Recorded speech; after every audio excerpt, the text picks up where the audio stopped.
नमस्कार दोस्तों, मेरा नाम है अंशुमन नाइक और आप सभी का बहुत बहुत स्वागत है इंडियन डिफेंस न्यूज के डिफेंस टॉक सीरीज में, जहां पर हम रोज नए नए डिफेंस अपडेट्स के बारे में बात करते हैं। तो चलिए देर न करते हुए आज की वीडियो शुरू करते हैं।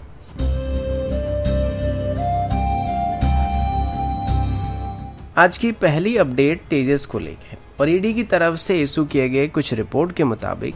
तेजस MK-1A फ्लीट में कुछ इशू सामने आ रहे हैं। मतलब ऐसा नहीं है कि कुछ सीरियस इशू सामने आ रहे हैं, लेकिन कुछ दिक्कतें अभी सामने आ चुकी हैं, जो कि मेनली इसकी power PC single computer board के साथ लिंक्ड है और ये मेनली तेजस की हेड अप डिस्प्ले के साथ जुड़ा हुआ होता है। तो उसमें अभी कुछ दिक्कतें सामने आ रहे हैं, जिस वजह से जो हेड अप डिस्प्ले सिस्टम है वो सही तरीके से काम नहीं कर और कई बार ये फेल हो जाता है।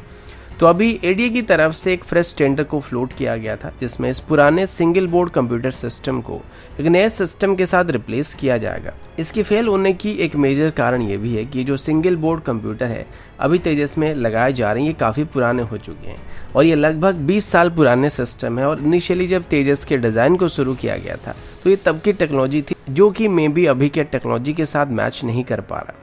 और इसी वजह से बार बार फेल हो रहा है। जिस तरीके से हम जब भी हमारे कंप्यूटर में एक अंडर पावर SMPS को लगा देते हैं तो पीसी बार बार स्टार्ट होने लगता है और जब भी ज़्यादा लोड पड़ता है या पावर की ज़रूरत होती है तो हमारा जो पावर सप्लाई यूनिट होता है वो सफिशिएंट पावर को जनरेट करके नहीं दे पाता है और कंप्यूटर जो होता है वो बार बार रिस्टार्ट होने लगता है या फिर बंद पड़ जाता है। यहाँ पर भी वैसा ही कोई सिस्टम है, मतलब एक्यूरेटली वही सिस्टम नहीं लेकिन वैसा ही कुछ सिस्टम है। अभी एडी की तरफ से लगभग 130 के आसपास नए सिंगल बोर्ड कंप्यूटर सिस्टम को एक्वायर करने का फैसला किया गया है, जो कि पूरी तेजस फ्लीट में अभी इस्तेमाल हो रही सिंगल बोर्ड कंप्यूटर सिस्टम को रिप्लेस करने वाले हैं। बाकी तेजस की MK-1A वेरिएंट की बात करें तो उसमें जो सिस्टम लगने वाले हैं उनको तेजस MK-2 से डिराइव किया जाएगा, तो इसमें कोई दिक्कत नहीं आएगी क्योंकि ये काफ़ी नए सिस्टम होने वाले हैं। और इसके अलावा तेजस MK-1A में अभी एक नया डिजिटल फ्लाइट कंट्रोल कंप्यूटर को भी लगाने का फैसला किया गया है, जो कि बेहतर प्रोसेसिंग स्पीड को देने वाला है।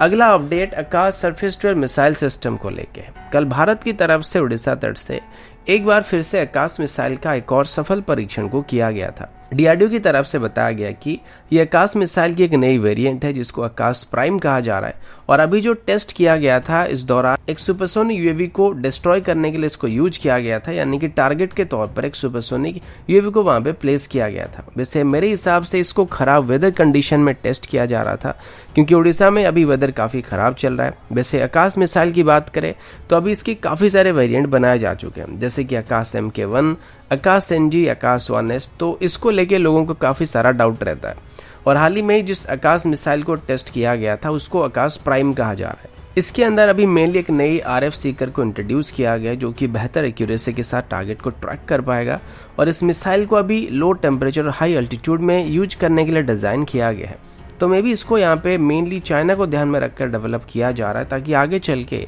इसको भारत लद्दाख रीजन में डिप्लॉय कर पाएगा। इसकी रेंज के बारे में कोई डाटा नहीं दिया गया है, लेकिन जो भी चेंजेस अभी DRDO की तरफ से बताया जा रहा है उसको अगर हम लोग एक बेसिक स्पेसिफिकेशन मांगकर चलते हैं तो मेरे हिसाब से इसकी रेंज में कोई ज़्यादा इंप्रूवमेंट या डिक्रीज नहीं होने वाली है और जो मेन प्रोपल्शन सिस्टम होने वाला है या रॉकेट मोटर्स होने वाले उसमें कोई भी चेंजेस नहीं किए गए। सिर्फ इसमें जो सीकर है वो अलग तरीके से एक नई सीकर को यहाँ पे प्लेस किया गया है और इसको हाई एल्टीट्यूड में ऑपरेट करने के लिए ट्यून किया गया है। तो आप उम्मीद कर सकते हैं कि इसकी जो रेंज होने वाली है वो लगभग 30 किलोमीटर से 40 किलोमीटर के बीच ही होने वाली है और जो आकाश NG होने वाला है उसका रेंज लगभग 80 किलोमीटर के आसपास होने की उम्मीद किया जा रहा है। अगला अपडेट भारत और चाइना को लेके और अभी एक बार फिर से भारत और चाइना के बीच तनाव बढ़ने की उम्मीद किया जा रहा है, क्योंकि लेटेस्ट मीडिया रिपोर्ट के मुताबिक एक बार फिर से चाइना की तरफ से लाइन ऑफ एक्चुअल कंट्रोल के करीब डिप्लॉयमेंट और कंस्ट्रक्शन एक्टिविटी को करना काफ़ी तेज कर दिया गया और यहाँ तक कि चाइना अभी तेसिगोंग, मंजा और हॉटस्प्रिंग जैसे सेक्टर में कंक्रीट स्ट्रक्चर को लाके बनाना शुरू कर चुका है और इसमें चाइना की तरफ से भी 80 से 84 के आसपास नए शेल्टर्स को बनाया जा चुका है, जिसका मतलब साफ है कि आगे चल के भी चाइना इस रीजन में अपनी ट्रूप्स को पीछे नहीं लेने वाला और यहाँ पर आगे चल के भी चाइना डिप्लॉयमेंट करके रखने वाला है। सैटेलाइट इमेज से पता लगा है कि चाइना की तरफ से भी अक्साई चीन एरिया में एक नई हेलीपैड को भी बनाया जा रहा है और अभी चाइना की तरफ से तिब्बत रीजन में और अक्साई चीन रीजन में अलग अलग जगह में लगभग 30 के आसपास नए एयर स्ट्रिप को बनाना शुरू किया गया। इससे पहले चाइना के पास एक मेजर डिसएडवांटेजेस ये था क्योंकि इस रीजन में चाइना के पास ज़्यादा एयरवेज मौजूद नहीं थे, लेकिन अभी अगर चाइना 30 नए एयरवेज को बना लेता है तो ये चाइना के लिए एक मेजर एडवांटेजेस बनने वाली है। साथ ही अभी चाइना की तरफ से लाइन ऑफ एक्चुअल कंट्रोल के करीब S-400 सिस्टम को भी डिप्लॉय करने की बात सामने आया है और इसमें कम से कम 2 बैटरी को सिर्फ लाइन ऑफ एक्चुअल कंट्रोल में ही चाइना की तरफ से तैनात किया गया है। यानी कि इंडियन एयरफोर्स की तरफ से अगर फ्यूचर में कोई भी एक्टिविटी किया जाता है तो ये इंडियन एयरफोर्स के फाइटर जेट के लिए काफ़ी खतरनाक साबित होने वाला है। भले ही चाइना के पास 400 किलोमीटर तक स्ट्राइक करने वाली मिसाइल इसमें मौजूद नहीं है, लेकिन फिर भी चाइना के जो S-400 सिस्टम है उनमें 250 किलोमीटर तक स्ट्राइक करने की मिसाइल मौजूद होंगे और ये भारत की तरफ से किए जाने वाले किसी भी ऑफेंसिव स्ट्राइक को रोक सकते हैं। अभी चाइना की जो नई हेलीपैड अक्साई चीन रीजन में बनाया जा रहा है, इसकी कंस्ट्रक्शन को चाइना की तरफ से 2020 से ही शुरू कर दिया गया था और अभी चाइना बाकी सभी फ्रिक्शन पॉइंट वाले रीजन में भी इंफ्रास्ट्रक्चर को काफ़ी हद तक डेवलप करने में लगा हुआ है। भारत की बात करें तो भारत भी पूरी तरीके से चाइना को मैच करने की कोशिश कर रहा है और चाइना को अभी काउंटर करने के लिए सिर्फ लद्दाख रीजन में ही भारत की तरफ से 37 नए हेलीपैड्स को बनाने की कोशिश किया जा रहा है, जहां से जरूरत पड़ने पर ट्रूप्स या लॉजिस्टिक सप्लाई को किया जा सकेगा।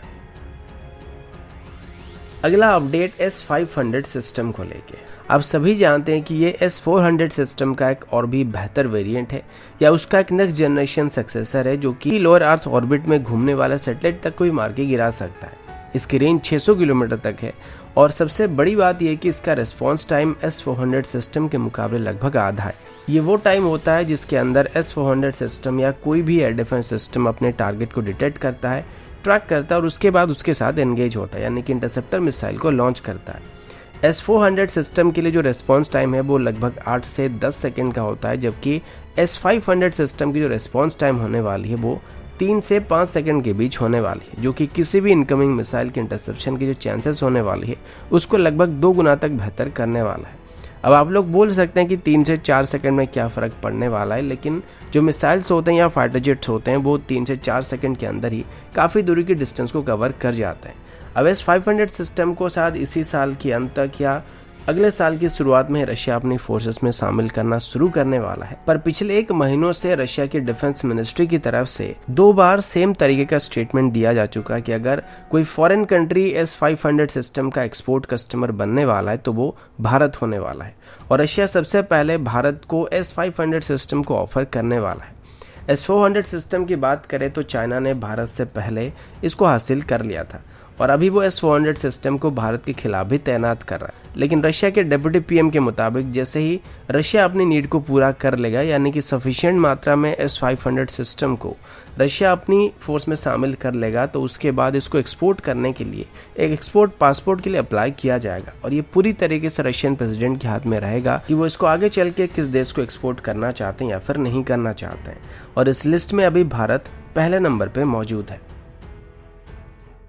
अगला अपडेट इंडियन एयरफोर्स की तरफ से। आप सबको पता होगा कि इंडियन एयरफोर्स की तरफ से जम्मू कश्मीर की डाल लेक के ऊपर अभी एक एरियल डिस्प्ले को अरेंज किया गया था, जिसका नाम give wings to your dreams रखा गया था और इसको देखने के लिए काफ़ी सारे लोग वहां पे इकट्ठा हुए थे और बताया गया था कि इस एयर शो को देखने के लिए वहां पे लगभग 10,000 के ऑडियंस इकट्ठा हो गए थे और इसमें इंडियन एयरफोर्स के लगभग सभी एयरक्राफ्ट शामिल हुए थे, लेकिन इसमें राफेल को कहीं पर भी देखा नहीं गया था। तो इसी बात को लेके कुछ लोग इंडियन एयरफोर्स को सवाल कर रहे थे कि आखिर किस वजह से इंडियन एयरफोर्स की तरफ से इस एयर शो के दौरान राफेल को डिस्प्ले नहीं किया गया था, क्योंकि राफेल अभी इंडियन एयरफोर्स का सबसे बेहतरीन और एडवांस फाइटर जेट है और पिछली बार जब चंडीगढ़ एयरफोर्स स्टेशन की तरफ से एक एयर शो को आयोजित किया गया था तो उस दौरान भी राफेल को वहां पर डिस्प्ले किया गया था, लेकिन इस बार किस वजह से राफेल को शामिल नहीं किया गया था। तो इसका जवाब देते हुए इंडियन एयरफोर्स की कई वेटरन्स की तरफ से कहा गया कि काफ़ी आसान है और इंडियन एयरफोर्स का कहना था कि ये जो एयर शो अरेंज किया गया था ये सिर्फ जम्मू कश्मीर की यूथ को डिफेंस के लिए जागरूक करने के लिए किया गया था और ये कोई स्ट्रेटेजिक एयर शो नहीं था या फिर कोई वॉर एक्सरसाइज नहीं था जिसमें राफेल को डिप्लॉय करना अनिवार्य होने वाला था। ये सिर्फ एक एरियल डिस्प्ले था जिसमें मोस्टली इंडियन एयरफोर्स के काफ़ी सारे एयरक्राफ्ट पार्टिसिपेट कर रहे थे और ऊपर से अभी हमारे पास बस 26 राफेल मौजूद है, जो कि इंडियन एयरफोर्स की बाकी किसी भी एयरक्राफ्ट की स्ट्रेंथ के मुकाबले काफ़ी कम है और ऊपर से इंडियन एयरफोर्स का ये सबसे महंगा एयरक्राफ्ट भी है, जिस वजह से इसको भारत सिर्फ स्ट्रेटेजिक रोल के लिए इस्तेमाल करना चाहता है। अगर यहाँ पे कोई एरियल एक्सरसाइज या नॉर्मल वॉर गेम होता तो इंडियन एयरफोर्स की तरफ से जरूर राफेल को यहाँ पे शामिल किया जाता, लेकिन ये सिर्फ एक एरियल डिस्प्ले था जिसको लोगों के मनोरंजन के लिए वहाँ पे आयोजित किया गया था, जिस वजह से राफेल को इसमें शामिल नहीं किया गया था। वैसे चाहे तो वो राफेल को शामिल कर सकते थे, लेकिन इसी वजह से शामिल नहीं किया गया था। तो दोस्तों अभी के लिए इतना ही, मिलता हूँ आपसे अगले वीडियो में, तब तक के लिए जय हिंद, वंदे मातरम।